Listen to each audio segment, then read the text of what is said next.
Aujourd'hui, M. Le Troquet, président du conseil municipal, accompagné de M. Léon Blum, président du Parti socialiste, débaptise la rue de la Chapelle pour lui donner le nom de la rue Max Dormois. Alors que lentement... Le coup d'œil sur l'histoire, le recul vers une période passée, ou, comme aurait dit Racine, vers un pays éloigné, vous donne des perspectives sur votre époque et vous permet d'y penser davantage, de voir davantage là les problèmes qui sont les mêmes et au contraire les problèmes qui diffèrent ou les solutions. Concordance des temps, Jean-Noël Jeannet.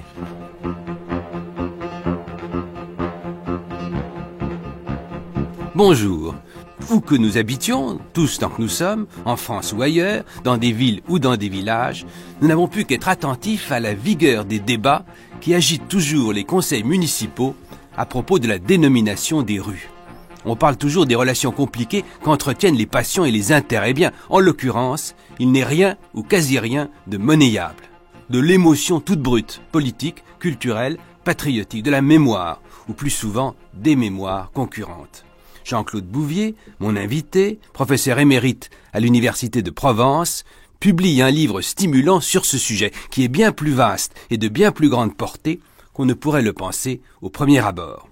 Car il s'agit d'enjeux considérables, liés de près à l'identité collective d'une nation et de ses multiples composantes. Il s'agit de combats civiques, où se lie toujours une certaine instrumentalisation du passé, ce mot n'est pas forcément péjoratif, au service de convictions contemporaines.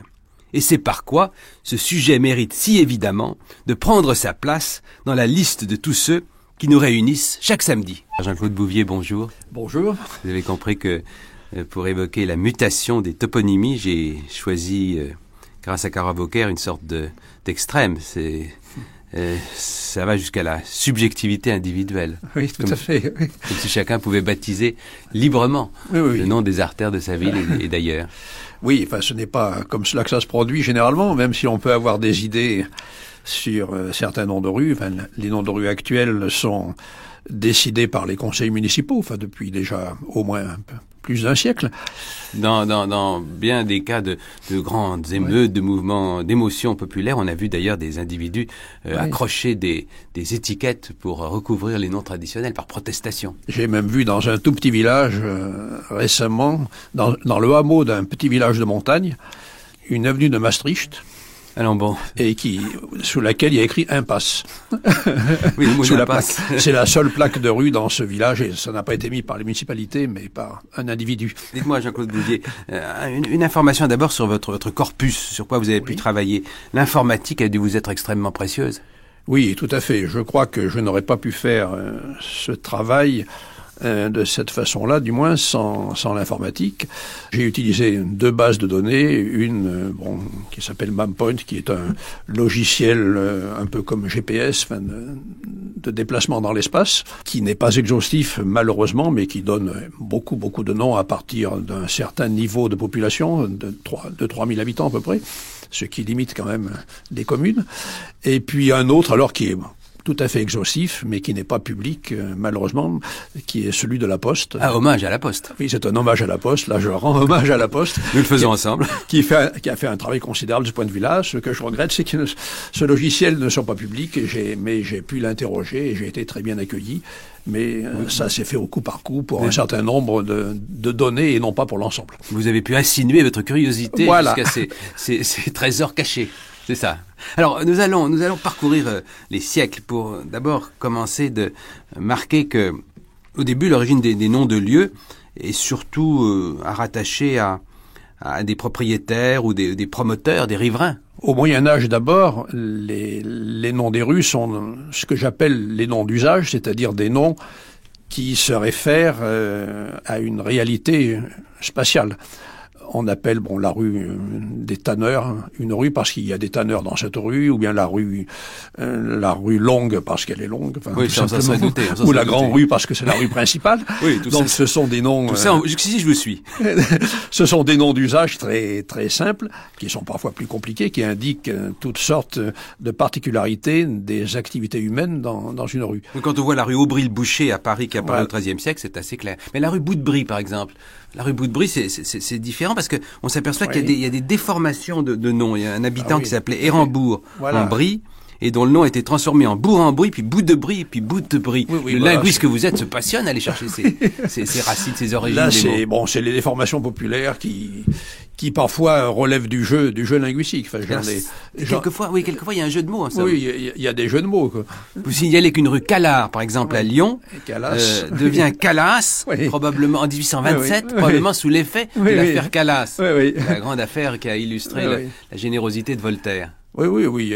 Ou bien des rues, tout simplement Pont de Pierre, qui devient Pierre Dupont, par exemple, ou la rue de la Croix, qui aboutit parce qu'il y a une croix, et qui est un nom d'usage, précisément, et qui va devenir un nom de personne, avec la rue de la Croix, d'abord un Delacroix local à Toulouse, puis le peintre Eugène Delacroix. Donc, il faut bien choisir son patronyme si on veut être célébré dans ce cas-là.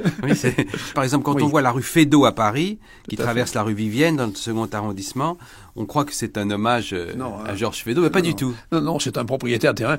Alors ça, c'est les premiers noms de personnes sont des noms de propriétaires de terrain. Il y en a déjà dès le Moyen-Âge, mais pas beaucoup, et c'est surtout à partir du XVIe, XVIIe, et puis surtout XVIIIe siècle et XIXe encore, que des propriétaires de terrain vont avoir leur nom. Ils cèdent leur terrain à la ville pour en faire une rue, et la ville leur rend hommage, et c'est souvent eux qui demandent à la ville de leur rendre hommage en portant leur nom sur les plaques. Une sorte de mécénat, comme aujourd'hui aux États-Unis, on voit le nom des donateurs à l'entrée des musées. Tout à fait, oui. Et un autre cas qui m'a frappé, dans le 5e arrondissement de Paris, il y a une rue Galande. Oui. Et on croit que c'est une rue qui était arpentée par des dames de petite vertu, mais pas du tout, c'est monsieur Garland, je crois. Garland, oui, Garland, qui était le propriétaire du lieu. Qui était un propriétaire, je pense. Et c'est probablement en se fondant sur ce passé lointain, Moyen-Âge, époque de la Renaissance, que beaucoup aujourd'hui continuent de penser que il est dommageable de changer les noms des rues, qu'on devrait tout simplement laisser s'installer l'usage au lieu d'instrumentaliser ces noms au profit de démonstrations, du service de telle ou telle. Mais moi, pour représenter cet état d'esprit, je vais vous faire entendre une archive de la radio qui remonte à décembre 1958, dans une émission consacrée à l'activité des académies et sociétés savantes. Il s'agit là de la commission du Vieux Paris, dans un texte de Robert Lauland, qui est interprété, c'était l'usage à l'époque, par Jean Toscane, qui avec Charles Bassompierre était la plus belle base de la radio d'État. Sur la question des noms de rues, la doctrine de la commission, qu'on ne consulte pas toujours, hélas, et dont on ne suit pas toujours les avis, ne saurait varier. Elle a été maintes fois proclamée. Les noms de rues doivent servir à guider ceux qui circulent et non à les égarer. Et il est d'autres moyens d'assurer la permanence du souvenir des hommes ou des femmes qui ont bien mérité du pays que de débaptiser rues et places pour leur donner un nom menacé dans sa durée par de nouveaux engouements. La commission s'est donc élevée une fois de plus contre la ridicule façon de faire qui ne tient compte ni des commodités des usagers, ni du respect du passé. Comme c'est surtout d'une question d'éducation du public, et spécialement des édiles qu'il s'agit, on avait aussi proposé de réunir et de diffuser les textes souvent remarquables qui ont été écrits sur cette question agaçante des changements des noms de rues. L'un des meilleurs date de 1923. Et il est de Camille Julien, membre de la commission du Vieux Paris et de l'Académie des inscriptions et belles-lettres. L'illustre auteur de l'histoire des Gaules déclarait « Je désire qu'on ne change jamais un vocable de rue, qu'on le laisse tel que les générations disparues l'ont créé, transformé, déformé même. Pour moi, le nom d'une rue est comme celui d'une ville, comme celui d'une famille. Il est l'œuvre du temps qu'il a façonné pour celui qu'il porte. Il a pris ses racines sur le sol ou dans la famille. Il faut l'y laisser. Il ne nous appartient plus. Jamais le monde d'autrefois n'eut compris qu'une rue, une place, fut qualifiée d'après quelque événement du jour, quelque personnage de l'histoire. C'était la rue qui faisait son nom, son histoire à elle.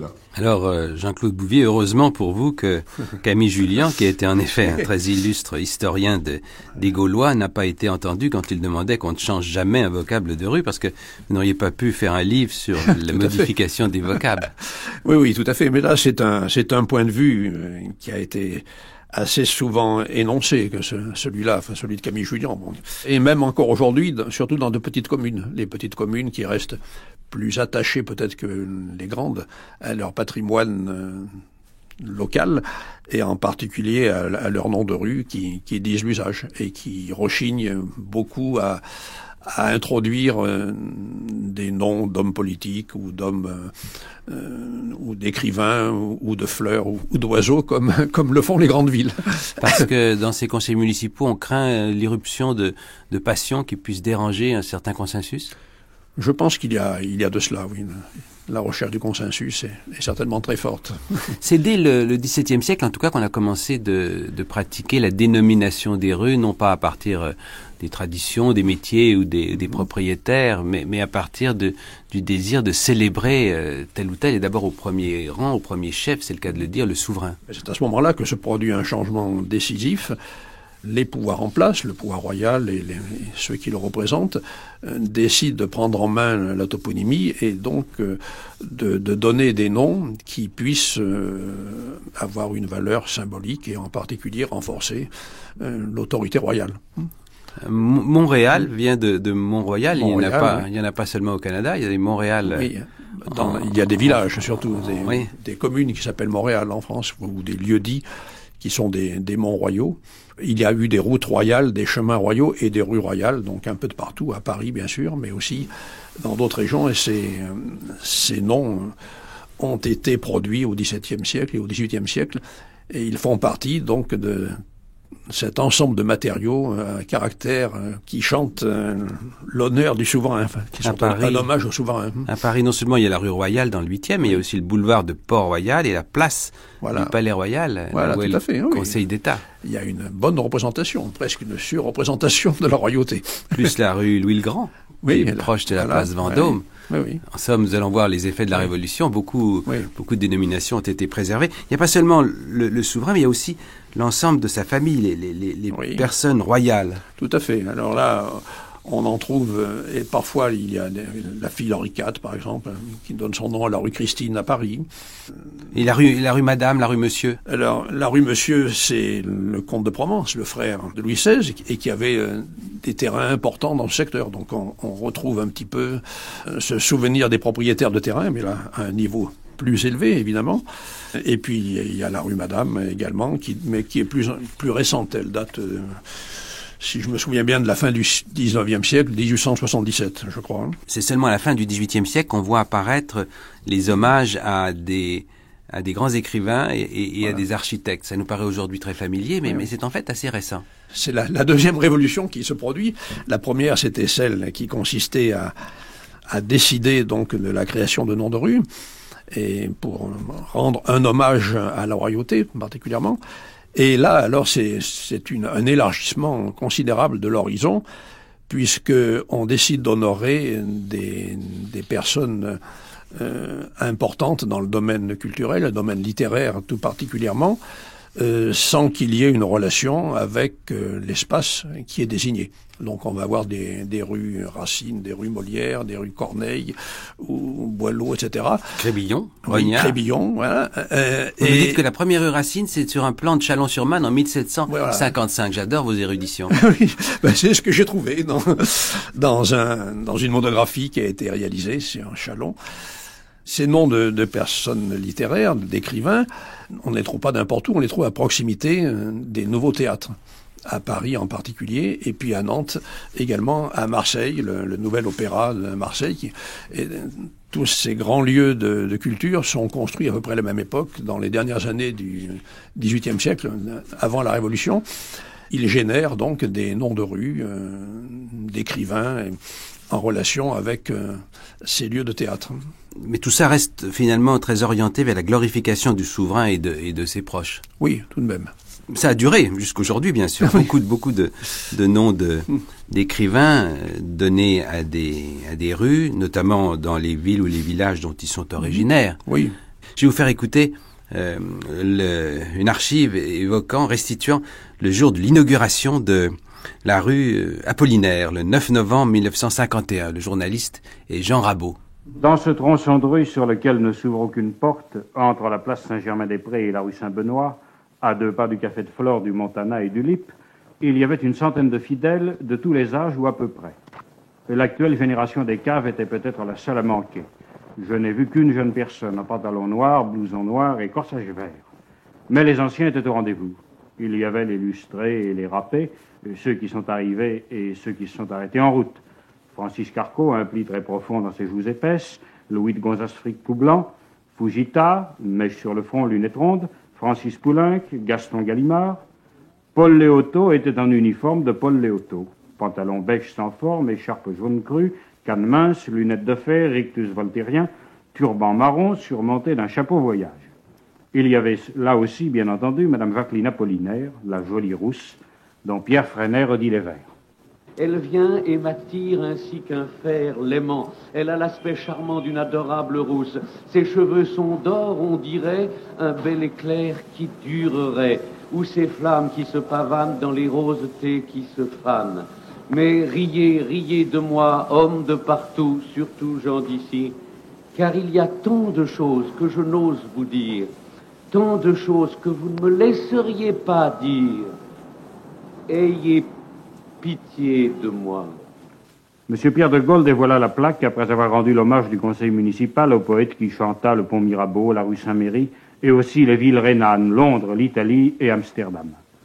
Monsieur André Billy parla au nom des amis de Guillaume. Je ne dirais pas qu'il existe un Paris d'Apollinaire, comme il existe un Paris de Balzac, de Victor Hugo, de Baudelaire. Mais il est certain qu'Apollinaire avait de Paris une vision très personnelle, où la fantaisie entrait pour une large part, comme elle entrait dans sa vie, comme elle entrait dans ses idées, et dans ce qu'on peut bien appeler sa philosophie.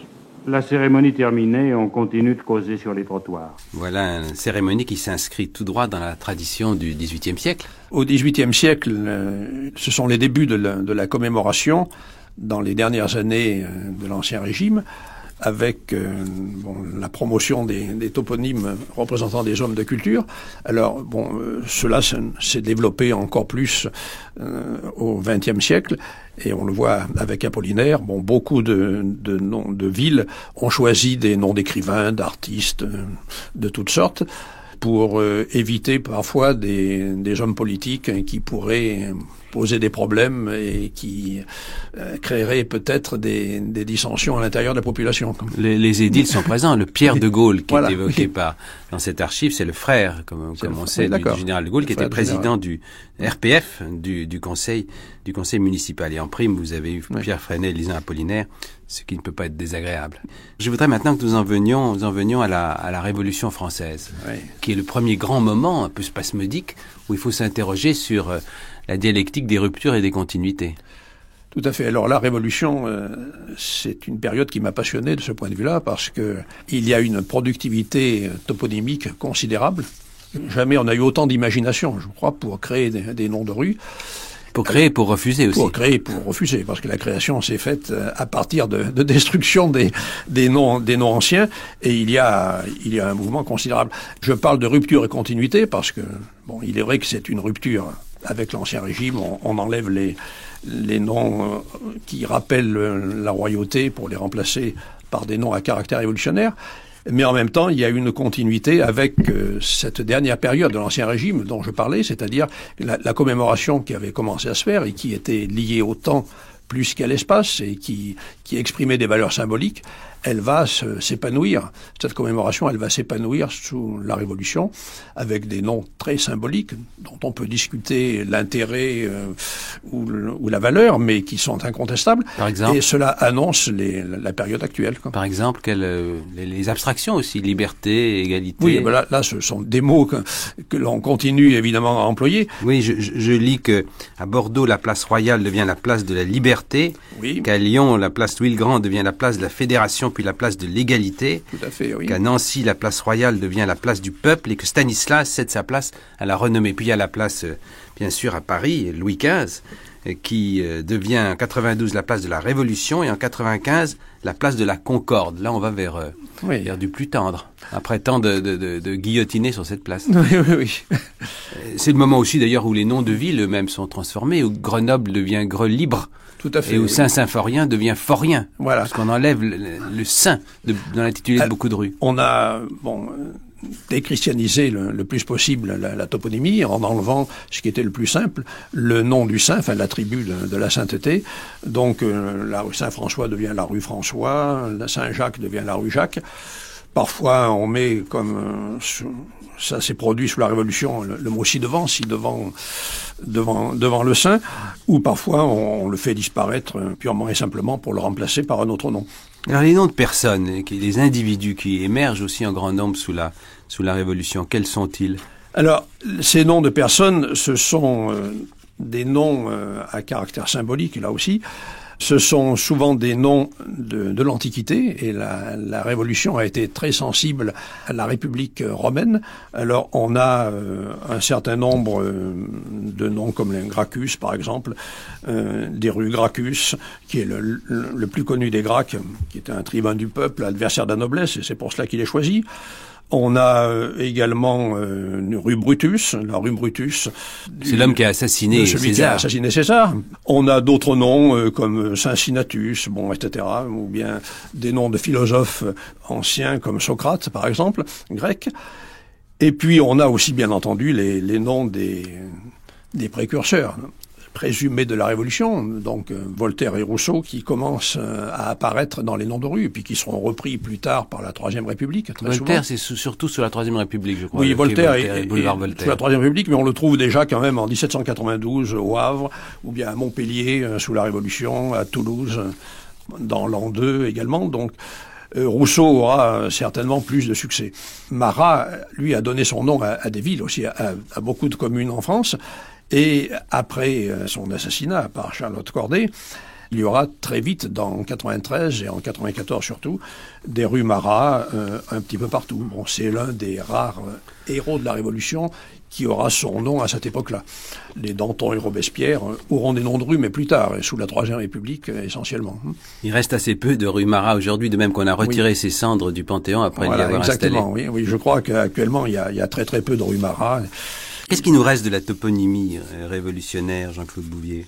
Eh bien, il nous reste peut-être peu de désignations.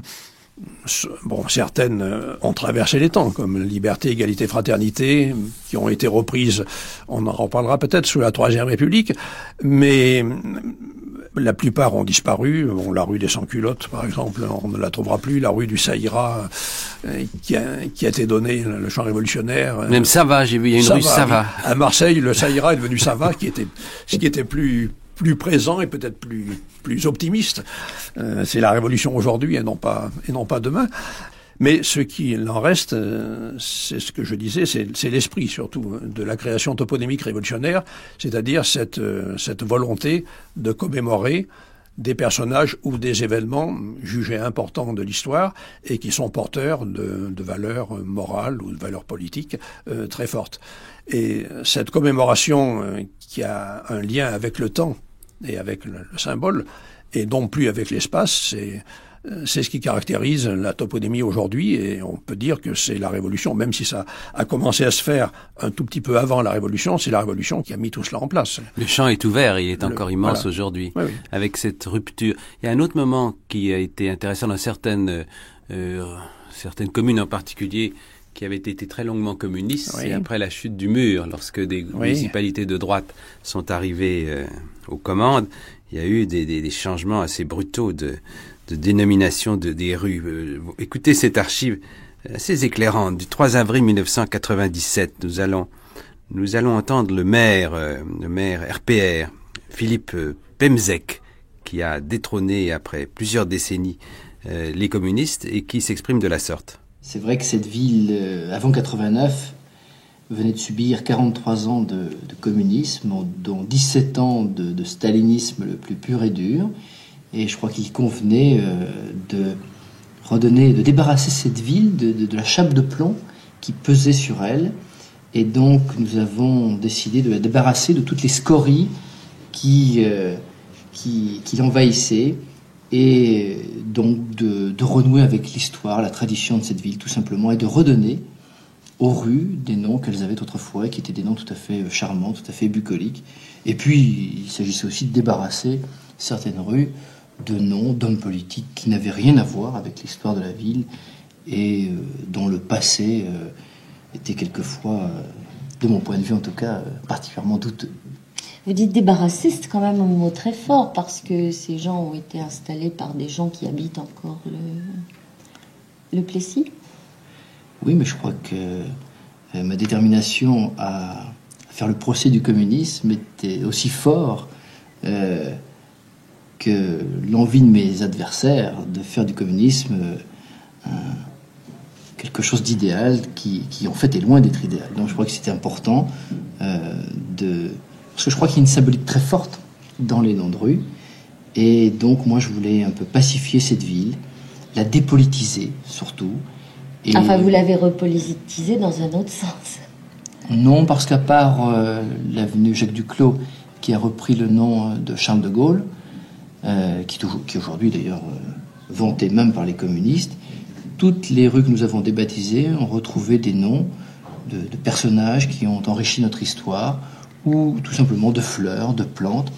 Et donc je crois que nous avons en ce sens-là débarrassé notre ville et surtout dépolitisé notre ville. Oui, alors la journaliste Jean-Claude Bouvier explique que même en donnant des noms tirés de la faune et de la flore aux rues pour les débaptiser, on fait quand même de la politique contre la politique. On est au cœur là des conflits de grande portée. Il y a deux choses qui sont mêlées.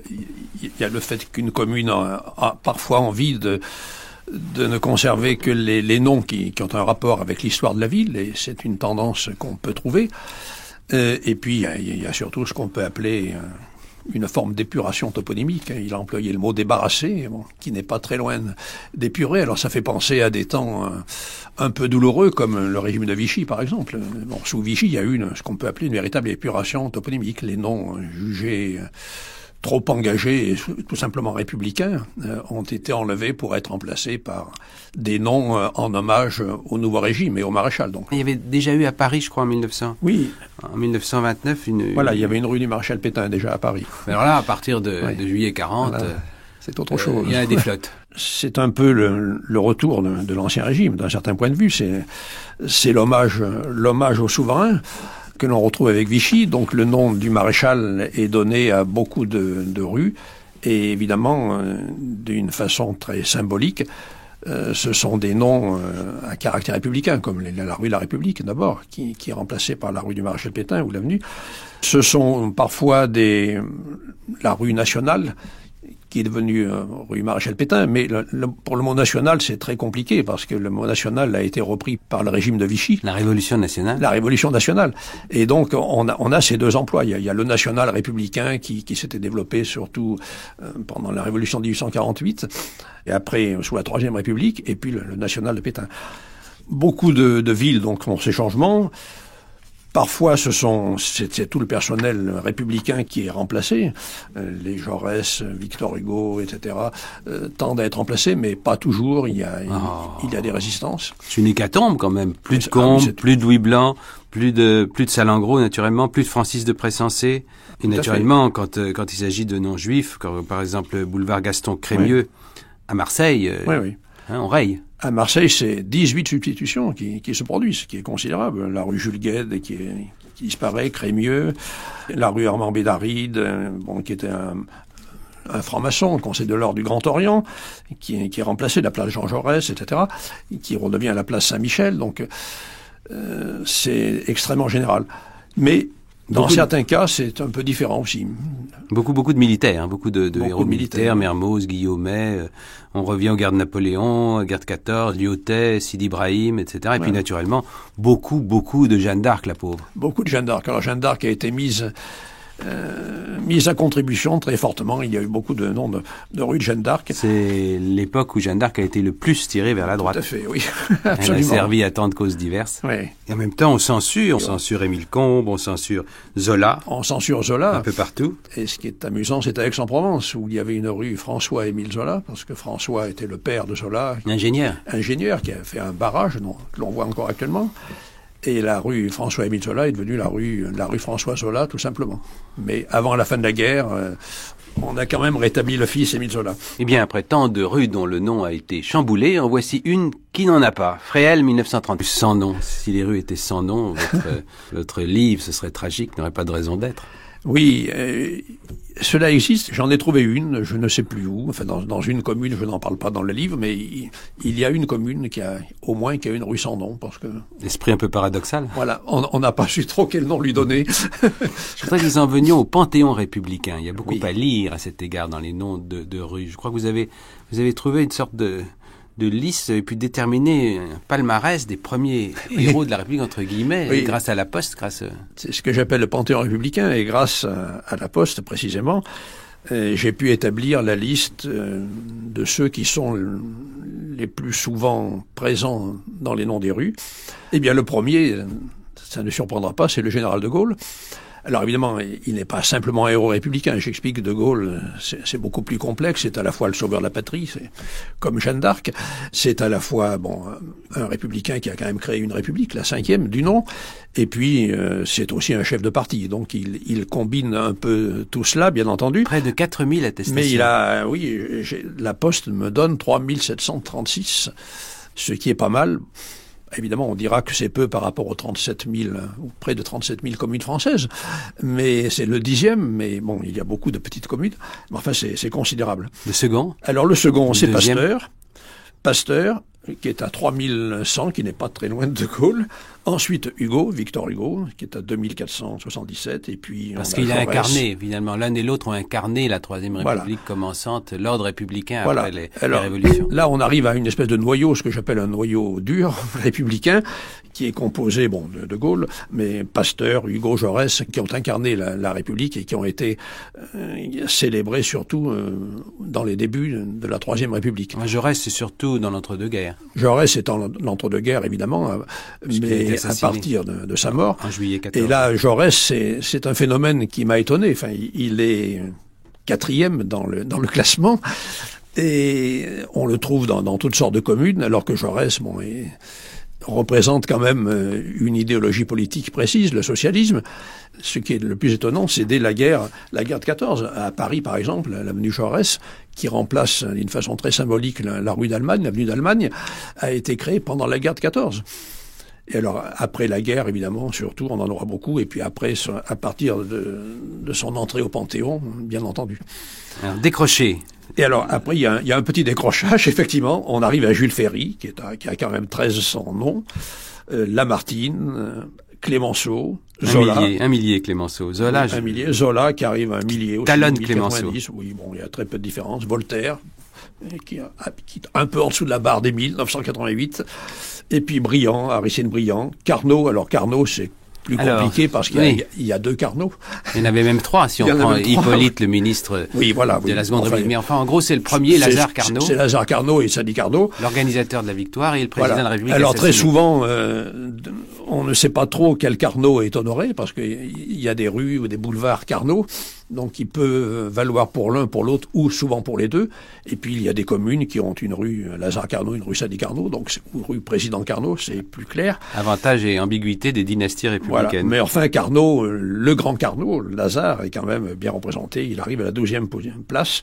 Après on a Anatole France, 13e, 14e Rousseau, 15e Roger Salengro, du Front Populaire, qui a eu un très grand succès toponymique et très tôt d'ailleurs, peu de temps après son suicide, Il était ministre de l'Intérieur. Il s'est donné la mort sous l'effet de calomnies horribles. Sous l'effet de calomnies horribles de l'extrême droite. Et donc là aussi, cela a frappé l'opinion, comme beaucoup de morts brutales. Là, j'en parle, les morts brutales, qu'elles soient des assassinats ou bien des suicides ou d'autres cas encore, frappent l'opinion et cela produit très souvent une entrée en toponymie assez rapide. Après Selangro, on a Jean Monnet. Alors là, c'est une autre époque, c'est l'Europe. C'est plus consensuel. C'est plus consensuel. Et très récent, évidemment. Léon Blum, tout de même. Mendes France. Et Mendes France aussi, cela peut surprendre, parce qu'il a été très critiqué, très vilipendé. Il a fait l'objet d'attaques de différents côtés et d'attaques antisémites en particulier. Malgré tout, il arrive à la 18e place. Peut-être à cause de cela. Peut-être à cause de cela. Les municipalités, mais enfin c'est surtout pour son caractère emblématique d'une certaine idée de la morale en politique. Voilà, c'est l'idée de la morale en politique, je pense. François Mitterrand, qui arrive en 19e position.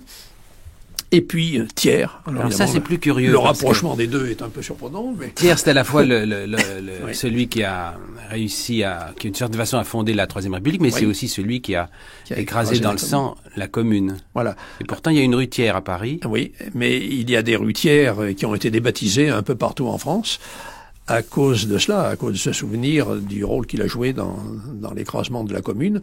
Mais c'est assez récent, depuis une vingtaine d'années à peu près, un certain nombre de communes ont enlevé le nom de Thiers et l'ont remplacé par un autre, plus consensuel.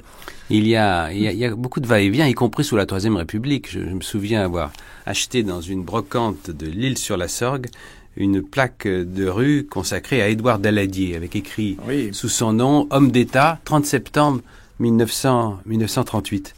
C'est-à-dire Munich, bien entendu. Je pense que c'est une plaque qui a dû être ensuite enlevée.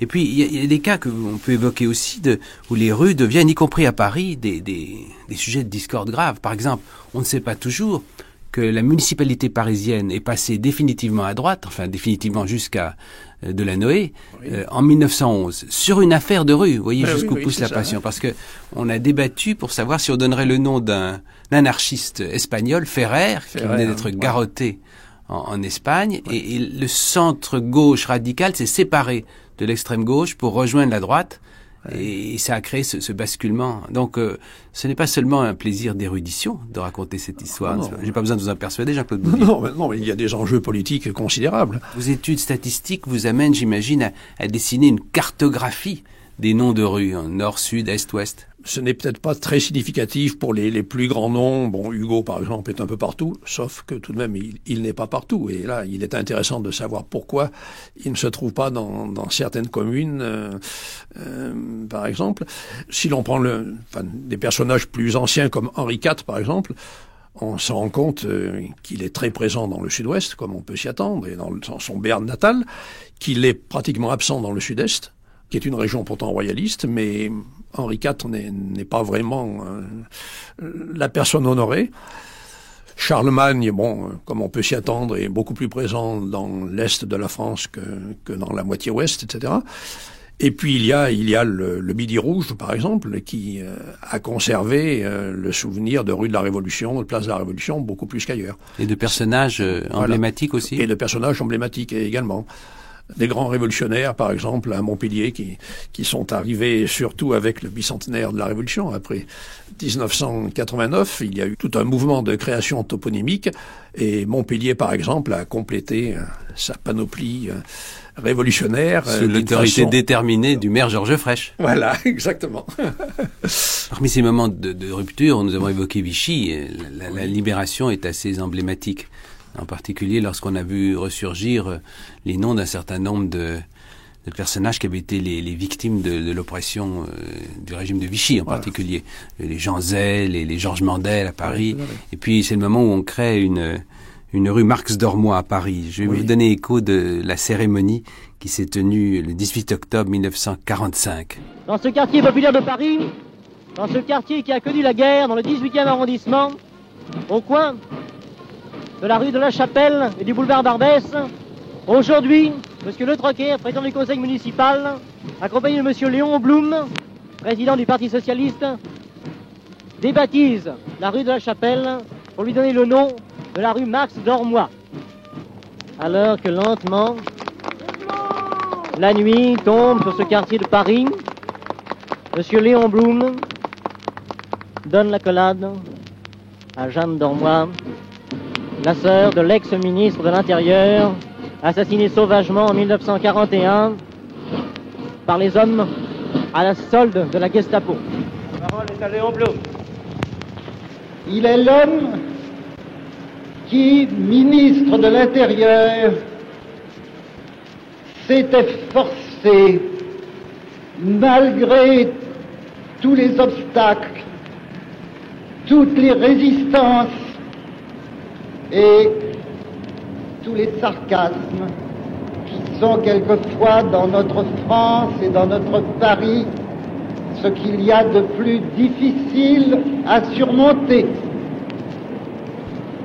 de jeter la pleine lumière sur cette affaire de la cagoule dont les événements devaient démontrer plus tard toute la dramatique importance et qui devait révéler que l'égoïsme et la haine de classe ont pu pousser quelques Français jusqu'au crime et jusqu'à la trahison. Il s'agissait donc bien de Marx, pas Max, Marx Dormois, une famille déjà assez typée politiquement. Tout à fait. Et c'est le successeur de Roger Salengro. Le document dit qu'il a été tué par des gens à la solde de la Gestapo. En fait, ce sont par des Français de la cagoule. C'était la cagoule, oui.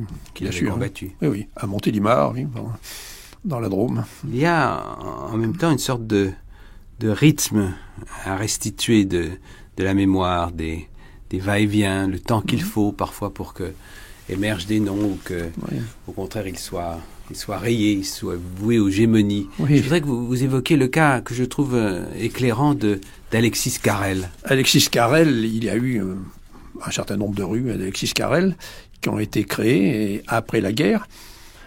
Et puis, on s'est rendu compte qu'Alexis Carrel n'était peut-être pas tout à fait celui que l'on croyait. On croyait quoi? C'était un prix Nobel? C'est un prix Nobel, quand même, de médecine, qui a, en 1912, il avait fait des travaux sur les tissus humains et les transplantations d'organes, donc qui avaient un bel avenir devant eux. Et puis, il a écrit un livre qui a été un vrai best-seller en 1935, L'homme cet inconnu. Quelle était la thématique? Alors, la thématique de L'homme cet inconnu, c'était une espèce de glorification de l'être humain, mais en même temps, ce que l'on n'avait pas vu, et ce qui est surtout dans les derniers chapitres, c'est que Alexis Carrel glorifiait l'eugénisme. C'est l'un des défenseurs de l'eugénisme, et 1935, c'est peu de temps après l'arrivée d'Hitler, quand même, au pouvoir. Et puis, il annonçait même carrément des camps d'extermination, je le cite, établissement euthanasique pourvu de gaz appropriés, qui étaient pour les fous et les criminels, toutes sortes de fous et de criminels. Il semble que l'on n'avait pas lu le livre jusqu'au bout, parce que on aurait eu, je pense, une autre idée d'Alexis Carrel. Et puis après, pendant la guerre, il a été membre du Parti populaire français de Doriot, le PPF. Et malgré cela, on l'a honoré et longtemps, après sa mort, il est mort après la guerre, et après sa mort, on l'a honoré dans beaucoup de villes, à Lyon, dont il est originaire, Sainte-Foy-les-Lyons, en 1957, à Marseille en 65, à Paris en 74, donc ce n'est pas très ancien, oui. C'est assez récent. On n'avait toujours pas lu à Paris L'homme cet inconnu. Je ne sais pas si on n'avait pas lu, mais on avait cru bon de l'honorer tout de même. Et depuis cette époque, il y a eu, depuis les années 90 surtout, 1990, donc c'est assez récent, il y a eu des batailles qui ont été souvent victorieuses, mais pas toujours, pour changer ce nom. Alors à Paris, c'était une petite rue, mais malgré tout, il y a eu une bataille assez longue.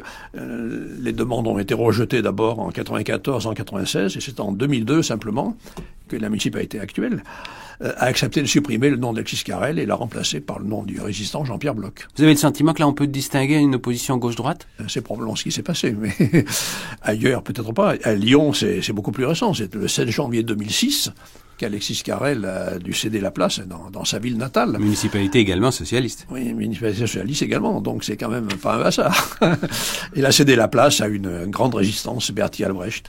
Mais à Marseille, ce n'est pas encore fait. Il y a une demande d'organisation, l'Union des Juifs de France a demandé que le nom de la rue Alexis Carrel soit remplacé par le nom de rue des Justes. Ça n'est pas encore accepté. Transmis à M. Gaudin. Oui. Vous signalez d'autres cas, d'autres solutions qui sont assez piquantes, puisqu'à Dole, dans Franche-Comté, la rue Alexis Carrel est devenue habilement la rue Armand Carrel. Armand Carrel, c'était un grand leader des Républicains sous la monarchie de Juillet, qui a été tué en duel par Émile de Girardin. Voilà, c'est cela. Alors c'est du A Carrel, oui. C'est du A Carrel, donc. À Saint-Brieuc, la rue. Mais... À Saint-Brieuc, la rue est devenue Anne-Franck. Anne-Franck, oui. Donc à vous entendre, Jean-Claude Bouvier, on peut conclure sur une certaine incertitude, à certains égards. Les passions demeurent, la symbolique, le combat des symboliques demeure aigu. Et puis peut-être, à d'autres égards, peut-on discerner une certaine euphémisation des affrontements. Par exemple, avec l'émergence des grands sportifs, là, ça divise moins. C'est assez curieux. Je vais vous faire écouter une archive sur la naissance, le baptême d'une rue Raymond Poulidor dans son village natal. Ça remonte à décembre 1976. Raymond Poulidor, enfin consacré, l'éternel second, cette fois-ci, n'a personne devant lui sur la petite plaque qui a été apposée aujourd'hui à l'entrée d'une rue d'un village de la Creuse, Sauviat-sur-Vige. Il n'y a qu'un seul nom, le sien. Et oui, vous m'avez bien compris, Poupou, le cycliste le plus cher au cœur des Français, a reçu aujourd'hui une consécration que beaucoup lui envieraient. On a donné son nom à une des rues du village de son enfance. On comprend alors l'émotion de Poupou lorsque Jean Mamère de FR3 Limoges l'a rencontré après la cérémonie. C'est plus qu'un honneur, mais pour moi, disons que c'est pas un honneur habituel, car c'est une rue que j'ai empruntée lorsque j'avais 5-6 ans, que je me rendais à l'école tous les jours. Je parcourais 3 km le matin, 3 km l'après-midi, en sabots, car en ce moment, c'était les sabots qui étaient, disons, à la mode. Et aujourd'hui, disons que j'ai 6 ans. Pour un Raymond Poulidor qui vient d'être élu au comité directeur de la Fédération cycliste, c'est plus que l'évocation de souvenirs, c'est la consécravation d'une carrière. La consécration, cette élection, aujourd'hui, je n'y pense pas trop. Ce qui me touche le plus, c'est l'inauguration de cette avenue, de cette rue Raymond Poulidor. Et je vous assure que c'est une rue que j'emprunte encore beaucoup lorsque je m'entraîne. Et vous savez, lorsque je l'emprunterai maintenant, j'aurai un regard à droite et un regard à gauche sur cette plaque Raymond Poulidor. C'est un cas où on a violé la règle qui est devenue assez générale depuis la Troisième République, comme quoi on attendait que les gens soient morts pour donner leur nom à une artère d'une ville ou d'un village. Oui, il y a peu de personnages qui dérogent à la règle. Ce sont les plus grands, comme le général de Gaulle, par exemple, qui a été célébré avant sa mort et parfois dès 1945. Il a souvent évité cela. Enfin, il avait demandé que l'on ne donne pas son nom à des rues. Malgré tout, cela a été fait dans un certain nombre de cas. Cela étant dit, les cyclistes ne sont pas tellement représentés malgré tout. Il n'y a pas de rue Les sportifs, non, les grands sportifs d'une façon générale ne sont pas tellement représentés, et ça m'a frappé. Victor Hugo aussi avait vu son nom donné à l'avenue où d'ailleurs il habitait, de son village, ce qui fait qu'on pouvait lui écrire Monsieur Victor Hugo en son avenue. En son avenue, voilà, c'est chic. Ça. Oui. Toujours dans ce sens du consensus, on voit beaucoup de municipalités choisir les noms de personnalités étrangères lorsqu'elles ont eu un destin tragique. Nous sommes ici à la maison de Radio France, quai du président Kennedy. Voilà. Les personnalités étrangères, comme le président Kennedy, ou bien Salvador Allende, qui l'un et l'autre ont été tués. Donc, après le coup d'État du 11 septembre 1973. Donc, ont disparu dans des conditions tragiques, et c'est l'une des raisons très souvent qui font que l'on rend un hommage toponymique très, très appuyé. Nelson Mandela également, et lui encore, c'est d'autant plus étonnant qu'il est vivant. Lech Walesa, par exemple, le fondateur de Solidarność, qui a un certain nombre de rues. 50 rues qui portent le nom de Nelson Mandela. Oui. Walesa, moins. Ce qui est important tout de même. Bon, ce consensus, il est très recherché par les municipalités, et cela explique aussi que l'Europe est un certain succès en toponymie. Les avenues de l'Europe, les rues de l'Europe d'abord sont très très très nombreuses, et ce sont très souvent les voies les plus importantes qui sont appelées ainsi, ou bien des endroits à valeur symbolique, comme les ponts par exemple, le pont de l'Europe à Strasbourg, mais aussi ailleurs. À Strasbourg, ça s'imposait. Oui, des carrefours de l'Europe qui sont ici ou là. Robert Schuman, l'homme voilà. de la Et CK. puis les grands Européens comme Robert Schuman, comme Jean Monnet en particulier, qui l'un et l'autre ont pas mal de noms de rue. Il y a un microclimat qui est celui de Vitrolles, qui a été à un moment donné aux mains du Front National. C'est un mouvement qui fait penser un peu à Vichy. Bon, ça a moins d'ampleur que la période de Vichy. En microcosme, en effet. Mais c'est un microcosme. Alors, ce ne sont pas les noms républicains qui ont été changés à Vitrolles, parce qu'on peut considérer la municipalité, le Front National a certainement considéré qu'ils étaient trop solidement implantés, mais ce sont les noms plus récents. Enfin, il y a Mitterrand, par exemple, bien sûr, le président Mitterrand qui a disparu, l'avenue qui va redevenir l'avenue de Marseille, ce qu'elle était avant. Et puis ce sont les noms aussi de personnes, et ce n'est pas un hasard, c'est très symbolique également, le nom d'étrangers surtout, comme le square Dulcie September, qui était une militante anti-apartheid, qui a été remplacée par le Bachaga Boualem, donc l'Algérie française, le square Olof Palme, le ministre suédois, le premier ministre suédois assassiné, social-démocrate, qui a été remplacé par Saint-Exupéry, donc un aviateur, et là encore, on cherche quelqu'un qui soit consensuel et qui ne soit pas marqué politiquement. Et puis voilà, il y a Jean-Marie Tjibaou, par exemple, qui est devenu l'avenue Jean-Pierre Stibois, qui est l'un des... Stibois qui était un des leaders du Front. Stibois qui était l'un des leaders du Front National. Mort dans un accident Salvador Allende est remplacé par l'avenue Mère Teresa. Ce qui m'a frappé, c'est de voir que même si on ne peut pas comparer du tout cela à Vichy, enfin le climat général n'est pas le même, le contexte n'est pas le même, et l'ampleur n'est pas la même non plus, et il y a tout de même des procédés semblables. On cherche des noms de gens ayant un caractère humanitaire, comme la Mère Teresa, ou bien des noms locaux, ou bien des noms de personnes comme des aviateurs, Saint-Exupéry. Mermoz aussi, qui avait été proche voilà. du colonel de Larocque. Voilà. Tout cela fait penser un petit peu à Vichy. Il y a un recentrage sur des valeurs très françaises et des valeurs d'Algérie française, tout particulièrement. Eh bien, merci Jean-Claude Bouvier de nous avoir permis de faire ce grand voyage de ville en ville, de rue en rue, de boulevard en boulevard. Votre livre s'intitule « Les noms de rue disent la ville », paru aux éditions Christine Bonneton. Je signale aussi que vous avez organisé avec Jean-Marie Guillon un colloque il y a quelques années sur ce thème. Vous avez été un des premiers à vous y intéresser. La toponymie urbaine, signification et enjeux, c'est le titre des actes du colloque publié aux éditions L'Harmattan.